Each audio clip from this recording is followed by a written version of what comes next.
2019, 18, like when she was doing that repeating the lower lash line video, like that is a classic backdrop.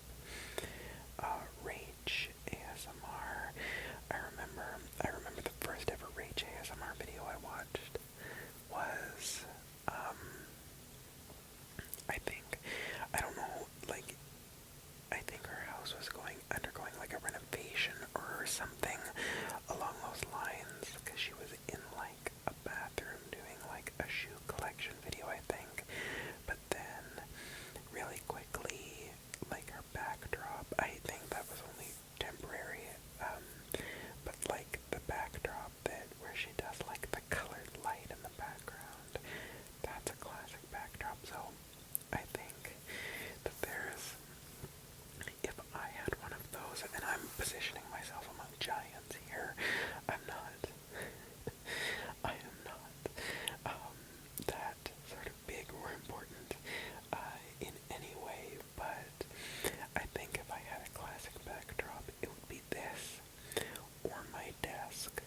I think, like this bedtime lo-fi style that I have completely owed to Matt's ASMR is for sure like the Eclectic ASMR classic, I guess.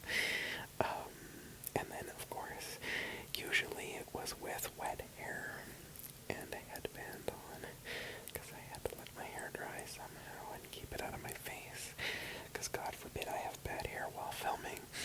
Nowadays I film in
there's something going on.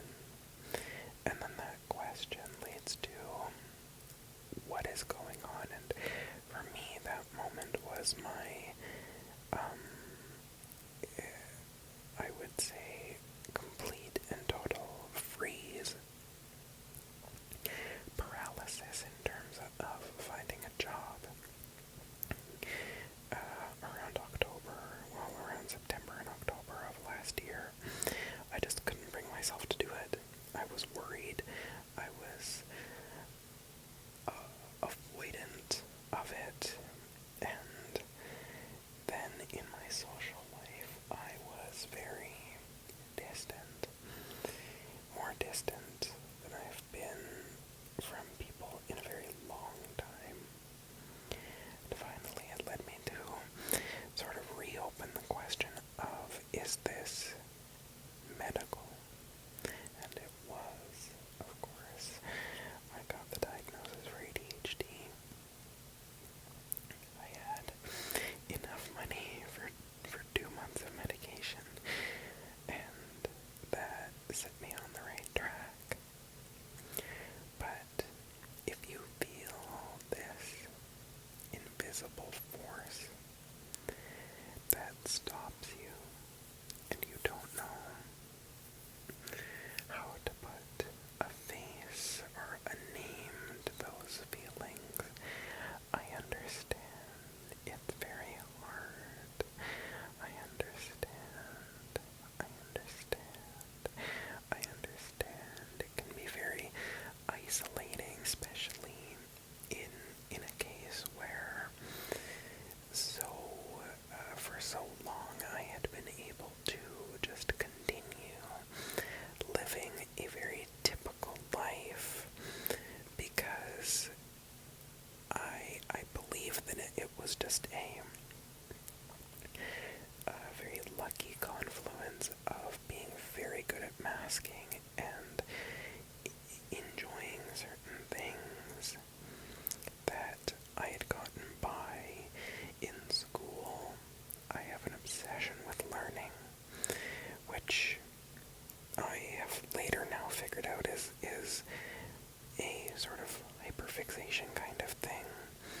But even then, like in math, I would face this paralysis of I can't, I won't, and I would avoid it, and I would procrastinate, and I just thought that was natural and that everybody went through that, and I just thought that it was natural that if somebody didn't like a subject, they wouldn't study, and they would just kind of cross their fingers, which, of course, is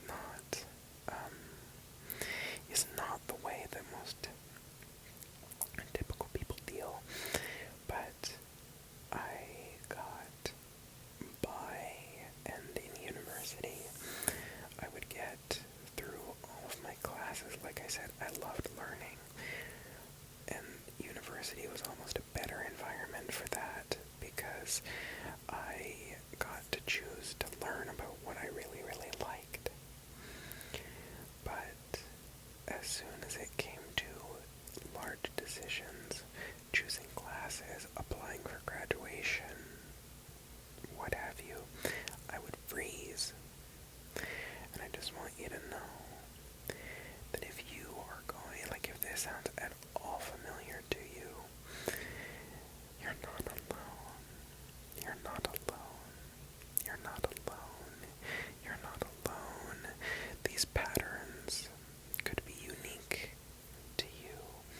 Oftentimes, those of us who do get diagnosed with ADHD early have had it identified because we are not able to focus on school.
access to this. Like, my mom, my grandma, a couple of very close friends, they will often say, well, why can't you just search for a job? Why can't you just put out your resumes? Why can't you do this? Why can't you do that? And it's not that it's a can't. I want you to tell yourself that it's not a choice. What it is in our heads. There are these natural to us ways that we think and ways that we do things that to a typical person might read as bizarre or illogical, but to us it makes perfect sense. And I just want you to know that to you it makes perfect sense, and to me it makes perfect sense. It makes perfect sense. It makes perfect sense. The way you think and the way you are makes perfect sense. Makes perfect sense. We just kind of have these, I guess, blocks. Some people view them as. To me, I embrace them fully. I think that embracing it is kind of a step to removing the sort of the holding me back aspect of it and trying to lean into the good aspects of it. And I think that medication is a great way to approach this. I had, specifically, my mom and my grandma were very supportive throughout this whole process, but my grandma specifically, she didn't think that I needed medication. She thought that that just kind of dulls your spark and it makes you less you, and I can report back, it does not. If you need medication, if you know that that is right for you, you are right. You know what is best. You know what is best. If you are making a decision for your own health, if you're making a decision to better your own health, to improve it, to get yourself to the point where your quality of life is on the upswing, that decision or those decisions are valid, are valid, are valid. Only you can make them. Nobody can take them away from you. You are entitled to them. Make them wisely, but by God, make them. You have total agency. You have total agency. You have total agency. Never let somebody make you feel like you don't. Never let somebody tell you you're not that bad. Never let somebody tell you that you're not that ADHD, you're not that autistic. No, you are exactly as you are. And the decisions that you make for yourself should be for your own health, but they can also not be taken away from you. Please never let anybody take away that sense of power from you, because you have total agency. You have total agency. It's so difficult sometimes to make those decisions because you think, am I being selfish? Am I blowing things out of proportion? You're not. Don't overthink. Don't overthink it. I know that's kind of our thing as a community. There's a lot of overthinking that goes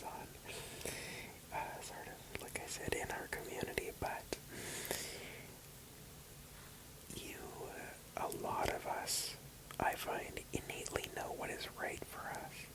I think the beauty and the joy that comes from being somebody with ADHD, or the friends that I have who are autistic, we generally are far more in tune with what is good for us and what is bad for us. And I think that leveraging that is the way that we sort of take that agency and use it to our advantage, because it's down to even, like, if you're a picky eater. I used to be when I was a kid. If you are somebody who does not do textures, loud noises, tight spaces, whatever that may be, you know what's best for yourself. Those things aren't constructs of a disorder or whatever. There's a lot of sort of pathologizing that goes on. Those are things that you don't need to surround yourself with. I have a good friend who can't do the texture of paper or cardboard. Just doesn't jive with that feeling, on their hands. And for so long in school, people would make fun of them. And finally, I realized this is not some construct made up in their head. This is real. There's a pathway in their brain that says that texture is a no-go. So listen to that. Don't try to break through it. Don't try to break through it. Don't mask to your own detriment. Don't mask to your own detriment. Don't mask to your own detriment. Masking is a very useful social tool. Masking is also dangerous because it teaches us that we have to stray away from ourselves. And I kind of have moved towards not masking very often at all, because if people find me quirky, I don't care. I really don't. If people find me strange, I will attract the people who are attracted to that. And I think that there's so much focus on us conforming, and I just want to tell you that you don't have to conform. You don't have to conform. You don't have to conform. It's true. There is safety in conformity. There is safety in conformity. But that is also a path to unhappiness and declining health. So I want you to give yourself the pass, to tell yourself that it is okay, that you are this way, and that you don't have to conform, because we attract each other. How many friends, if you are a person with ADHD, how many friends have you made that also then discover they have ADHD? It is a likely statistically significant portion of the people that you meet, because we are vibrant. We are vibrant. We are different. We are unique. Difference is the most beautiful thing on planet Earth. In no uncertain terms, your difference is your power. Your difference is your power. Your abnormality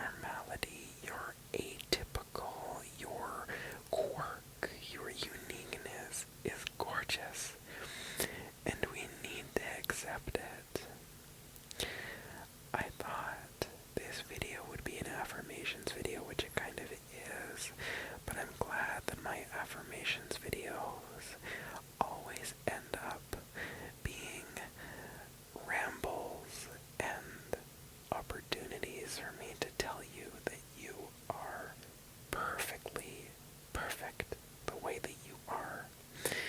I might not be normal. Who gives a shit?